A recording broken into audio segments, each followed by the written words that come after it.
Mon prénom n'a que peu d'importance. J'ai l'impression que je ressens quelque chose qui nous touche tous. À quoi suis-je bon? Quel est mon but? C'est les questions que je me suis posées, que je me pose. Parce qu'il faut choisir. Mais choisir, ça implique de renoncer, d'abandonner des perspectives qui pourraient nous correspondre. Donc pour pouvoir être conscient de ces choix-là, je me suis dit qu'il fallait savoir prendre des informations. Donc pour prendre ces informations-là, je me suis dit que j'allais les prendre dans les livres, puis auprès des gens. La question elle reste de savoir si il faut autant de noir, autant de souffrance pour avoir autant de blanc, autant de lumière. Est-ce que la maturité vient avec les coups, les traumatismes? Qu'est-ce que la famille? Qu'est-ce que le travail? Qu'est-ce que l'essence? Un peu ces questions-là qui apportent des réponses et d'autres questions qui en découlent. En voici un condensé.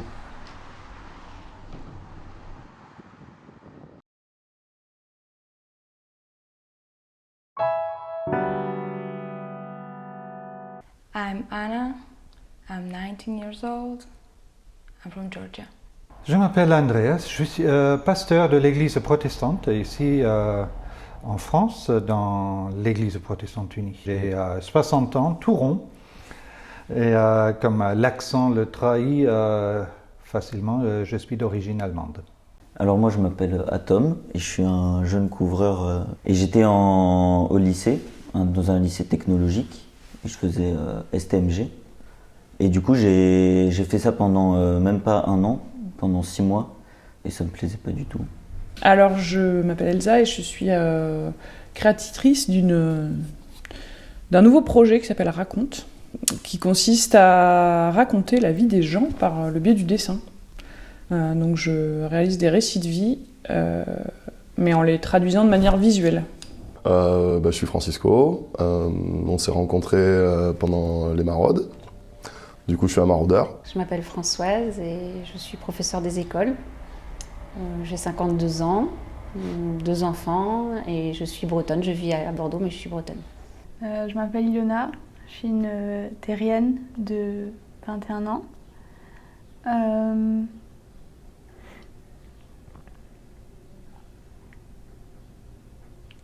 J'essaye de ne pas me définir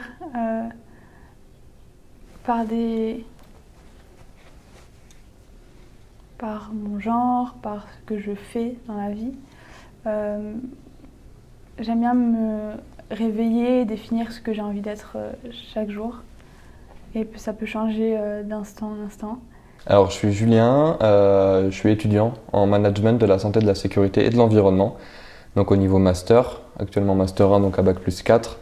Il me reste donc 1 an d'études et je suis en alternance dans l'entreprise SGS France. Alors je me présente, donc mon prénom c'est Ken et ma profession, plutôt mon sacerdoce, ma passion c'est la photographie. Alors je m'appelle Laetitia, j'ai 26 ans, j'habite sur Bordeaux depuis 26 ans. Je suis un être humain, je m'appelle Mohamed.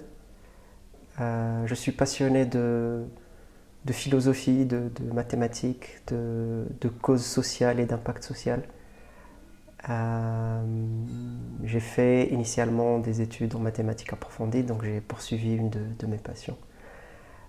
Et puis derrière j'avais envie de me sentir actif sur le terrain, d'avoir un impact sur des problématiques et des causes qui me tenaient à cœur, notamment l'autonomie et l'épanouissement des jeunes. Et donc derrière, j'ai lancé ma propre entreprise sociale, donc l'association Soyons Changement et les programmes City School.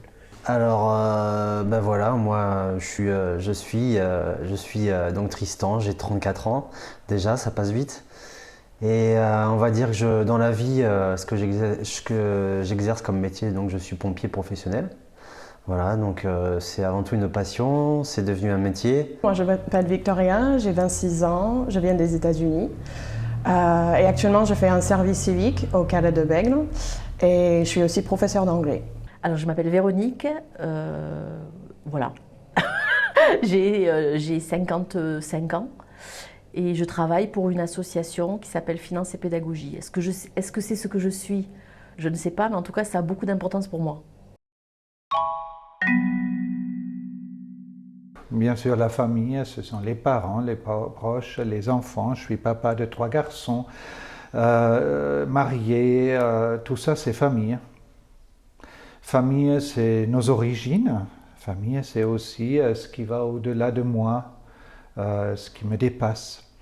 Une deuxième possibilité de concevoir la famille, c'est ce qu'on vit pour nous, protestants en Église. C'est-à-dire, chez nous, on essaye de faire en sorte à ce que nous soyons tous de la même famille. C'est-à-dire, il n'y en a pas qui sont traités de manière privilégiée, puisque, comme dans une famille, tout le monde doit faire la vaisselle. Je ne connais pas les familles ailleurs, mais chez nous, c'est comme ça. Tout le monde doit s'occuper un peu de ce qui regarde l'ensemble. La famille présente, c'est aussi très important. J'ai perdu mes parents, donc j'ai un frère et une sœur, j'ai une fille, j'ai des neveux. On est très importants les uns pour les autres. On ne se voit pas forcément beaucoup, mais nos coups de fil sont réguliers, nos vacances sont souvent ensemble. Et si l'un d'entre nous a un problème, tout le monde est là. Et j'ai pu me rendre compte avec mon travail que c'était une chance incroyable d'avoir eu cette famille-là, parce que l'accompagnement, moi en tout cas je l'ai vécu comme ça, l'accompagnement avec des règles strictes, mais c'était vachement bien parce qu'on pouvait faire à côté, c'était pas grave. Nos parents ils posaient des mots, mais si on faisait autre chose, ils étaient quand même là, quoi, et ils nous aimaient toujours. La famille, c'est des gens qui vont te supporter, qui vont t'encourager, malgré des défis, malgré des fois qu'ils ne soient pas en accord avec toi. Même s'ils ne sont pas en accord avec toi, ils ont ce devoir de t'encourager, de t'accompagner dans les réflexions que tu as et de te faire confiance. Et si jamais ça ne réussit pas, ils sont toujours là pour te dire « ça n'a pas réussi, c'est pas très grave, tu as testé, tu as appris des choses ». Ça, c'est Nelson Mandela qui disait « je perds jamais, soit j'apprends, soit je gagne ». Enfin voilà, donc tu as testé des choses et si ça n'a pas marché, bon mais c'est pas grave. Donc pour moi, c'est ça la famille, c'est des gens vers qui tu peux toujours te retourner, qui seront toujours là pour toi, que ce soit dans les moments, les meilleurs moments ou les moments difficiles. Enfin, voilà. On se fait confiance les uns les autres sans se soucier d'avoir une réelle confiance en fait. C'est pas par exemple, il y a des gens qui peuvent dire lui par exemple c'est la famille, alors qu'ils sont pas du tout du même lien de sang, mais en fait ils se font confiance en fait, genre c'est une alchimie qui est entre eux. I don't know, it's like home, it's support, a little bit pain. Alors le mot famille, pour moi, on va dire que c'est quelque chose d'assez particulier, dans le sens où on n'a jamais été trop famille chez nous. On va dire, mon père aussi exerçait un métier particulier où il passait pas mal de temps en caserne. Et donc du coup, on se voyait moins que dans des familles normales, quoi. Et du coup, on a peut-être partagé moins de moments comme des parties de football ou des sorties à vélo. Okay. Et du coup, la famille, c'est resté un mot que tu retrouves dans le dictionnaire chez moi, quoi. C'est assez abstrait, quoi. Ça ne veut pas dire que tout se passe bien dans ma famille, il n'y a pas de problème. On est une famille recomposée. Sachant que ma mère, du coup, elle est malgache et mon père, il est congolais. Ça fait que le plus grand de mes frères, il est très noir. Les deux autres, en fait, ils sont un peu typés. Ils sont typés. Donc, soit on les prend pour des Arabes, soit on les prend pour des Mexicains. Et après, de ma sœur et de mon petit frère, même père, même mère, moi, je suis la plus claire et ils sont beaucoup plus noirs. Quand on est parti au collège, ça a un peu commencé à « oui, c'est ton demi-frère, c'est ta demi-sœur ». Mais nous, nos parents, ils nous ont élevés en mode « vous êtes frères et sœurs, point final ». Il n'y a pas de demi, il n'y a pas de la moitié, le bras gauche c'est ta sœur, mais pas le bras droit. Du coup, on a vachement grandi comme ça, ce qui fait qu'on est vachement très très proches. En général, tout ce qui est dimanche, après-midi, souvent on mange très souvent ensemble. Noël, je peux le faire nulle part ailleurs que dans ma famille. Voilà, en général, c'est 24 chez maman, 25 chez papa. Et voilà, c'est vraiment la famille pour moi, c'est très très important, beaucoup plus que les amis. Pour dire, j'ai pratiquement que la famille dans ma vie parce que même mes copines, entre guillemets, en fait, c'est mes cousines. Donc, c'est vraiment que la famille chez moi. Le mot famille pour moi est un mot ample en fait, un mot ample. C'est les proches en fait, c'est les proches. Ça peut être à la fois des proches de sang, des proches de cœur, des proches de passion. C'est un peu comme les poupées russes, donc ça c'est la grande poupée russe, les poupées gigognes, et à l'intérieur tu as d'autres poupées, et ce sont les autres familles, et peut-être que la dernière poupée, la plus petite en fait, est à la fois la plus importante, parce que ce sont les plus proches. Étant étrangère, ma famille a une place particulière pour moi, parce qu'en fait, j'ai pas de ma famille ici en France, donc je suis... Mais même, moi, je trouve qu'il y a deux sortes de familles. Il s'agit, oui, de la famille un peu choisie, mais aussi la famille avec laquelle on est né, disons. Donc moi, je veux dire, d'une certaine façon, ce sont les racines, c'est une base, mais en même temps, on peut créer une sorte de famille où on est. Ça veut dire plusieurs choses. Pour moi, je sépare la famille de sang, donc les liens familiaux. Et c'est un lien aussi qui est fort, indestructible. Et d'un autre côté, il y a la famille qu'on choisit et qu'on se fait, la famille de cœur, les frères et sœurs qu'on choisit sur notre chemin et qui ont autant d'importance que notre famille de sang. Famille, c'est grand, c'est large. Pour moi, c'est valeur, entraide, partage. Solidarité, et c'est pas que les liens du sang, quoi. Le mot famille, comme je viens de le dire, ma mère a beaucoup influencé le choix de parcours scolaire. Donc je pense que c'est un mot qui veut dire beaucoup, qui inspire beaucoup. Je pense que la famille, ça reste un bon repère, tant pour mieux se connaître soi que pour nous guider. Et je pense que c'est un mot important. Pour moi, en tout cas, ma famille est hyper importante dans qui je suis et aussi qui je deviens. Enfin, je sais pas, ils me soutiennent dans tout ce que je fais. Je trouve que on est ce qu'on est grâce à aussi la somme de tout ce qui s'est passé dans notre famille et tout ce qu'on a vécu, nous, dans cette famille. Quand j'aide les autres, je prends beaucoup de plaisir quand j'aide les autres. Quand je suis à la service de quelqu'un d'autre, et là, je me sens heureuse. Je ne sais pas si c'est pareil que de me sentir moi-même, mais je me sens heureuse. Je me sens clairement moi-même quand je dois transcrire quelque chose par le biais du dessin. J'adore ça.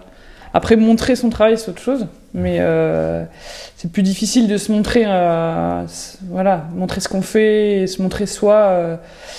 Ça, je trouve ça difficile. Mais par contre, quand j'ai un crayon et que je suis libre, toute seule, là, de faire ce que je veux, là, je me sens vraiment moi-même. Ouais. Tous les jours, je me sens moi-même. J'essaye de faire en sorte de ne pas avoir de masque, même avec la pandémie. Mais je veux dire, de ne pas avoir de filtre avec les gens au quotidien, quoi. D'être naturel, de pouvoir s'exprimer. Mais comme je te disais, par rapport aussi à ma passion pour la course à pied, la nature, la randonnée, c'est dans ces moments-là où on se sent libre de toutes ces barrières un peu qu'on a autour de nous au quotidien, quoi. Non, on ne plaît pas à tout le monde, hein, heureusement. Hein. On n'est pas là pour plaire à tout le monde, mais j'essaye de rester comme je suis, de ne pas m'inventer une autre personnalité. Et puis si ça ne plaît pas à tout le monde, c'est pas grave. Il y a d'autres personnes avec qui ça match à 200%. Quand je dors. Non, sincèrement, quand je dors. Sinon, je pense que... Alors, peut-être que tout le monde n'est pas comme ça, mais moi, je suis constamment sous contrôle. C'est-à-dire que je m'adapte pour être la meilleure version de moi-même.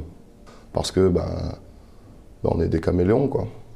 Quand je suis chez moi, Il me faut du temps, mais quand je me sens vraiment bien, là je suis assez moi-même, je me répète. Mais... Je me demande à l'instant même où je réfléchis sur la question si c'est pas plus facile de réfléchir à quel moment est-ce qu'on ne se sent pas soi-même. Le problème, c'est la définition par la négative ne donne pas une affirmation. Donc, quand est-ce qu'on se sent soi-même? C'est marrant, c'était pas prévu comme ça, mais je crois que en famille, quand il n'y a pas le travail, même si j'aime beaucoup mon travail, je suis en phase avec tout ce que je fais dans mon travail, ce que je peux dire, ce que je peux enseigner, je me sens beaucoup plus chez moi ou en phase avec moi-même quand je suis entouré des miens. Aujourd'hui, je peux dire que je me sens toujours moi-même. Parce qu'avant, c'était compliqué de m'assumer dans le sens où il y avait la personne avec ma famille. Donc voilà, ma famille, ils connaissent tous de moi, donc aucune honte. Il y avait celle avec la personne qui était en cours, avec ses copines, ses camarades de classe, etc. Et il y avait l'autre personne en société. J'étais entre guillemets 3 personnes différentes. Et aujourd'hui, je peux dire que j'ai allié tout ça. J'essaye plus d'être une autre personne. Je suis juste moi. Donc en fait, pour répondre à ta question, j'ai envie de dire tous les jours. Voilà, je suis tous les jours moi.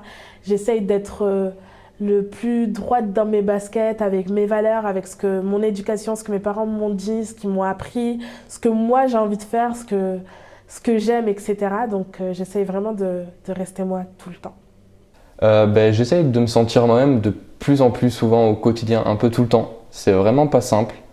Je pense que c'est là qu'il y a le plus gros du travail à faire. Là où je me sens vraiment moi-même, c'est peut-être dans les moments où justement je prends le temps de me poser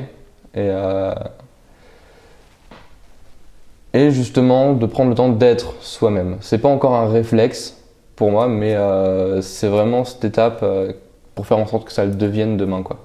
I don't know. I don't really know because lately I'm thinking more and more that all the time I am just playing some character and I'm not myself. And you know, on that way that I was really trying hard to be someone, I lose myself. And now I really want to find what do I really want to be, how my friends like me, how my mom likes me, but I don't know how myself likes me. But in the end, when I'm thinking, there is no one that really does not want me like that or this. They just don't want me like I am. But maybe one day I will meet someone, or I will become something that I really like and they will like it too. Je me sens moi-même à partir du moment où j'ouvre mes yeux, au réveil en fait. J'essaie d'être toujours en adéquation avec mes principes. Mes principes, je pense que c'est important et voilà, il y a peut-être des moments où on peut s'en sentir un peu éloigné de soi, mais l'important c'est de faire tout le nécessaire pour revenir vers notre moi premier. Et avec les enfants, bon, c'est difficile de jouer un rôle. Déjà, ils apprennent vite à nous connaître et à trouver aussi découvrent vite aussi nos points faibles, les enfants en classe. Donc, je pense on peut pas se cacher, je pense, toute l'année derrière un personnage. Après, avec les enfants, on joue un petit peu aussi, sans théâtraliser, mais enfin, on joue des petits rôles pour les faire rire ou pour une petite mise en scène pour amener quelque chose. Mais dans la relation, je pense qu'on doit être vrai, quoi. Et du coup, c'est beaucoup plus agréable. Enfin, voilà, on n'est pas toujours en contrôle. Je me moque du regard que les gens portent sur moi. Ça, je pense que c'est une grande chance. On a beaucoup de discussions avec ça, sur ça avec ma fille, avec mon neveu. Peut-être que c'est dû à mon âge, mais je crois que même jeune, je me moquais complètement de ce qu'on pouvait penser de moi. J'avance, j'essaie de ne pas faire de mal, j'essaie de donner le plus possible, mais je crois que ça se passe plutôt bien, dans le regard que les gens me portent, dans les retours que je peux avoir quelques jours, quelques semaines ou quelques mois après des rencontres. Je me rends compte que j'ai fait du bien. Alors, comment ne pas continuer à être soi quand on fait du bien aux gens, quoi. Je me sens tout le temps moi-même. En tant qu'humain, on a différentes facettes. On n'a pas une personnalité qui est prédéfinie ou un style de personnalité qui est prédéfini. Il y a beaucoup de choses en nous. Et c'est cette diversité, cette différence de personnalité qui font que on est chacun plus ou moins particulier dans notre façon d'être, etc. Et c'est un gros travail que d'accepter toutes ces facettes de soi-même. Et je ne dirais pas que j'accepte tout sur moi-même aujourd'hui, mais je suis plutôt en accord avec la plupart des choses que je fais, avec la plupart des choses que je fais. J'ai l'impression que je cherche qui je suis continuellement et c'est un chemin. J'ai l'impression de découvrir ce que je suis. J'ai l'impression d'être toujours en mouvement et de ne pas vraiment savoir qui je suis, mais de découvrir des choses, de me rendre compte que je suis fragmentée de partout et qu'il y a une multitude de moi et en même temps je suis un avec tout.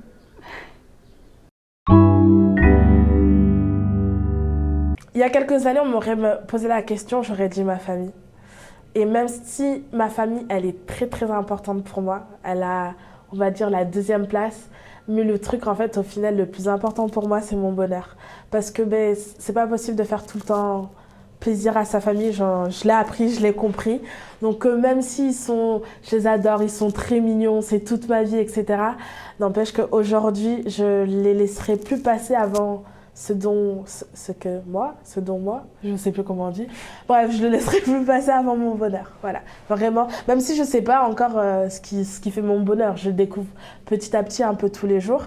Mais vraiment, c'est ce qui me rend heureuse. Voilà. Sachant que quand même, ma famille, elle me rend heureuse. Donc, ça va. C'est de trouver un sens, c'est de trouver notre place dans le monde, de trouver ce qui nous rend heureux dans un sens global, hein, de trouver le bonheur. Hein. Je pense que ça, c'est l'essentiel.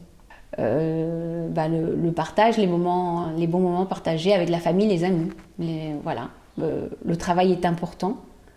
Il est quelque part essentiel, mais c'est pas le plus essentiel pour moi dans la vie. My job, like my career, is very important, and my mom is very important, and my brother too. But I have a lot of things that I want to prove, not only myself, like my family and the society that I live in Georgia. So if I will not do my career, I will be zero for them and for myself. So my career is the first thing, priority. Ce qui est essentiel, en fait, c'est vrai qu'on est entouré de choses superficielles.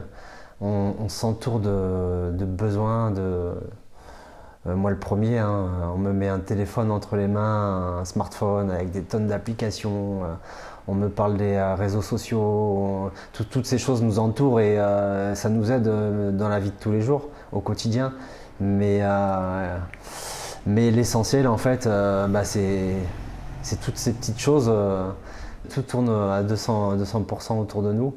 Donc des fois, s'arrêter et observer, écouter, c'est très très compliqué, quoi. On est plus tenté de se mettre sur le canapé à regarder un épisode de Netflix que finalement ouvrir un bouquin et essayer de se poser à lire, quoi. On est toujours dans la facilité, on va dire. Bon, on essaye de faire au mieux. Rien. Tout. Rien n'est... Qu'est-ce qui est essentiel ?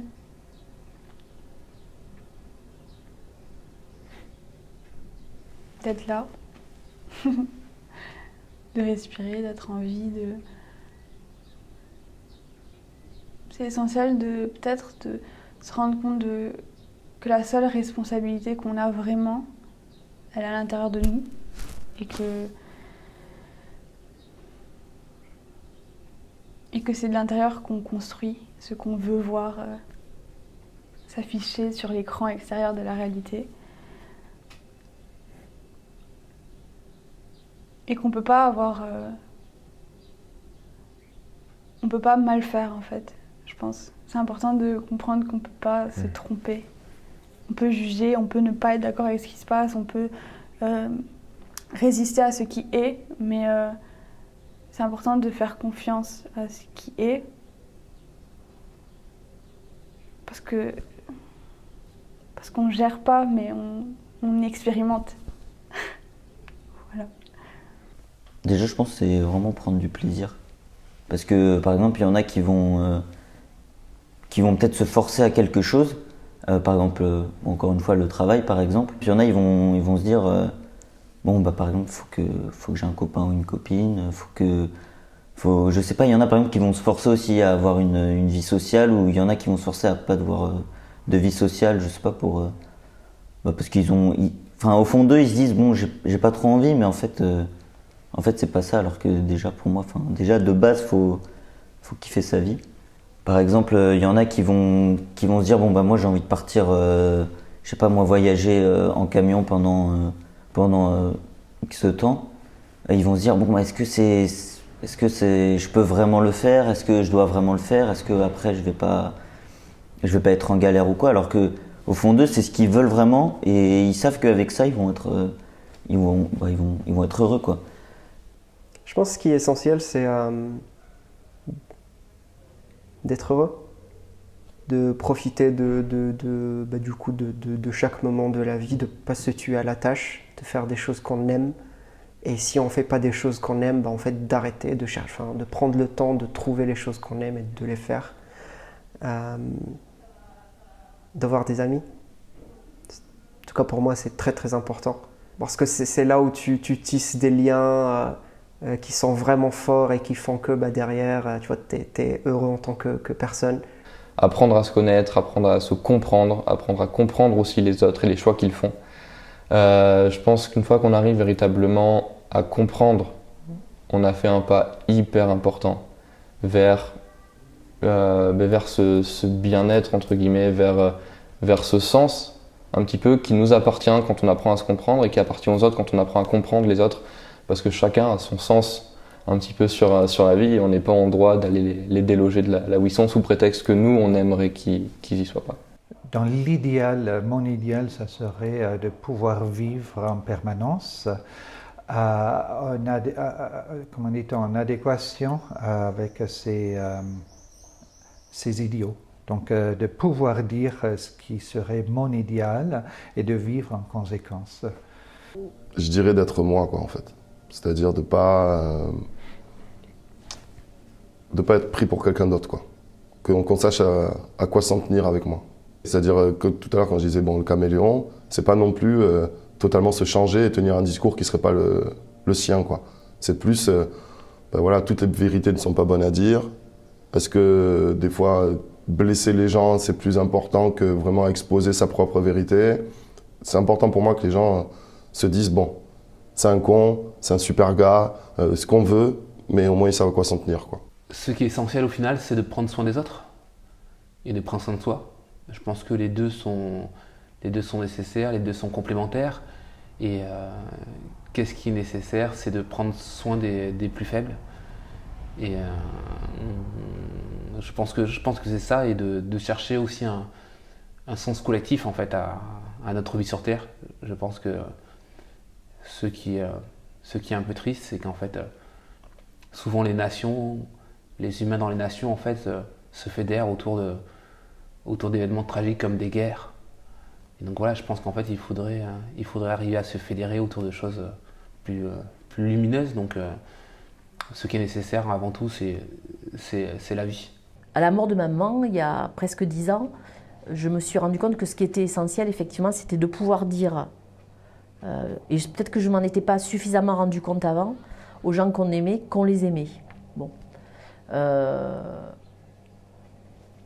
Et je pense que, voilà, depuis, les gens que j'aime, ils le savent. En fait, pour moi, là, dans ce que je fais, ce qui revient tout le temps, c'est l'émotion. Enfin, en tout cas, j'ai l'impression que c'est ça que je cherche aussi. C'est l'émotion que ça peut créer, enfin, que moi je peux ressentir en interviewant les gens et en écoutant leurs histoires qui sont passionnantes.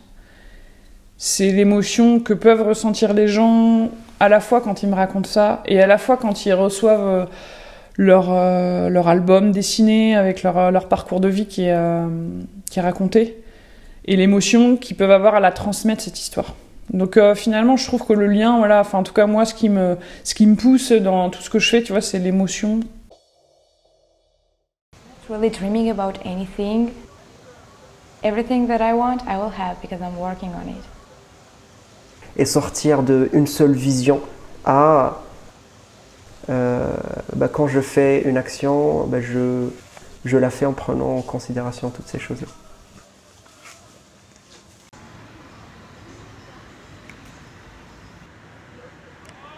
Je rapporte tout à l'intérieur parce que j'ai vraiment la sensation la conviction que le monde extérieur, c'est simplement une projection de ce qui se passe à l'intérieur de nous. Mourir richissime, ça n'a aucun sens. En avoir plus, pourquoi? Je vais manger pareil dans la journée. Je conduis une voiture, j'ai jamais eu le rêve d'une grosse voiture et de toute façon, même si je mets 10 minutes de plus, j'arriverai au même endroit. Souvent, on voit des gens qui ne sont pas dans des métiers qu'ils ont envie de faire et souvent, ce sont des gens qui vont se plaindre énormément de leur situation. Se poser les bonnes questions et plus on se les pose jeune, je pense que plus on fait un pas vraiment vers une vie complète, moins on a de problèmes derrière avec soi-même. Et donc moi, vraiment, s'il y avait un souhait que j'ai pour tout le monde, c'est que les gens vraiment trouvent leur voie sur ça. Que les gens vraiment apprennent à se connaître et se disent « ça, c'est pas fait pour moi, je n'y vais pas. Ça, c'est fait pour moi, je fonce. »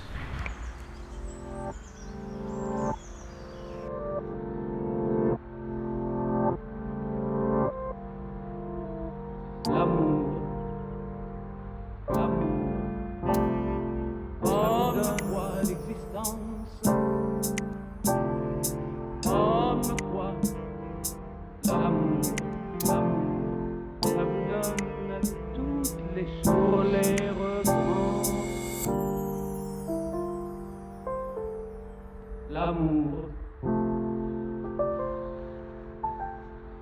ça vous donne comme pour les drapeaux.